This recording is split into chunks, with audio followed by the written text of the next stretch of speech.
আসসালামু আলাইকুম গাইস, কেমন আছেন আপনারা সবাই? আপনাদের জন্য আমি একটি নোলা মাছের রেসিপি নিয়ে আসছি। দেখুন, নোলা মাছটি ভালো করে ধুয়ে একটু হলুদ মরিচ লবণ দিয়ে ভালো করে তারপরে কিন্তু আমি মাছটি ভালো করে ধুয়ে তারপরে আমি এখানে দেখুন হলুদ মরিচ লবণ ধনিয়া গুঁড়া দিয়ে ভালো করে মাছটি দিয়ে দিলাম। এবারে এই মাছটি সুন্দর মতন একটা ফিট ভালো করে লাল হওয়া পর্যন্ত আমি ভাজা নেব।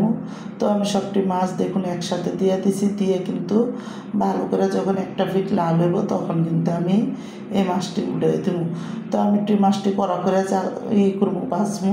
তো দেখুন এক ফিট যখন ভালো করে লাল হয়ে গেছে তখন কিন্তু আমি দেখুন মাছটি ভালো করে উঠে দিতেছি।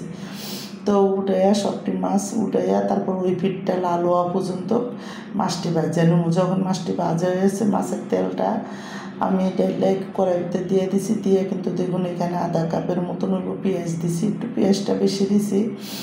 তো দিয়া কিন্তু ভালো করে পেঁয়াজটা দেখুন আমি একটু হালকা ভুজা একটু লাল করে নিছি। তো এখানে 1.5 চামচ আমি মরিচের গুঁড়া দিলাম, লাল মরিচ, আর ওই লগে আমি 1 চামচ ধনিয়ার গুঁড়া ভরে দিছি এখানে। আর দেখুন এখানে কিন্তু আমি স্বাদ মতো হলুদ দিয়ে দিলাম আধা চামচ, আর স্বাদ মতো লবণ দিয়ে দিন।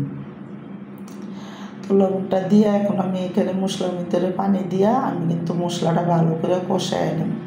তো দেখুন মশলাটা যখন ভালো করে মশলাটা মিলাই দেবো, ভালো মতন মশলাটা পানির সাথে মিলাইয়া তারপরে কিন্তু মশলাটা একটা ভাজা ভাজা হওয়া পর্যন্ত আমি কষানো। তো আমি এদিকে দেখুন কটা টমাটো আর কাঁচামরিচ একসাথে দিয়ে দিলাম, দিয়া কিন্তু একটু ভালো করে মশলাটা মিলাই টেক্কা টমাটোটা একটু জাল দেবো।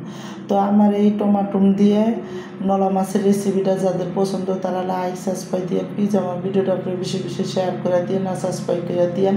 আর নলা মাছ টমাটো দিয়ে নলা মাছের চরচড়া রান্না খাইয়া দেখেন অনেক মজা লাগবো। তো দেখুন আমি একটু হালকা টমাটোটা কইরা তারপরে কিন্তু আমি এখানে মাছটি দিয়া পানি দিয়ে দিছি, দিয়ে মাছটি সব দিয়ে দিলাম। তো মাছটি সব আমি পিছিয়ে এখানে মাছটি দিয়া তারপরে কিন্তু ভালো করে টমাটোর সাথে মশলার সাথে একটু লাড়া দিয়া আমি ডাইকা মাছটা রান্না করব। তো দেখুন এদিকে মাছটা যখন একটু ডাইকা রান্না করতে গিয়ে যখন হয়ে আইব তারপরে আমি কিন্তু দেখুন এখানে কড়া ধনিয়া পাতাও বেশি করে দিয়ে দিই, 2-3টা বলক আইসে পরে কড়া ধনিয়া পাতা দিয়ে দিলাম। ধনিয়া পাতাটাও দিয়েও কিন্তু আমি মাছটা একটু লাড়া দিয়ে দেবো যাতে ভালো করে ধনিয়া পাতাটি সব মাছের লগে মিলে। তো যখন মাছের লগে মিলে যাবো তারপরে কিন্তু ডাইকা আমি আরেকটু তরকারিটা রান্না করবো ভালো করে। এবার আমি দেখুন সুন্দর করে কিন্তু একটু লবণ দেখবো, লবণটা হয়েছে নাকি একটু দেখে তারপরে কিন্তু আমি মাছটা ডাইকা রান্না করে এলাম। তো আমার তো লাগছে লবণ একটু কম, আমি হালকা একটু লবণ দিয়েছি এখানে, দিয়ে কিন্তু মাছটা ডাইকা তারপরে আমি রান্না করব। তো দেখুন মাছটা কিন্তু পুরো মাখা মাখা হয়ে গেছে, আমি কিন্তু বেশি একটা ঝোল রাখি নাই, মাখা মাখা রাখছি, আমার মাছটা রান্না শেষ।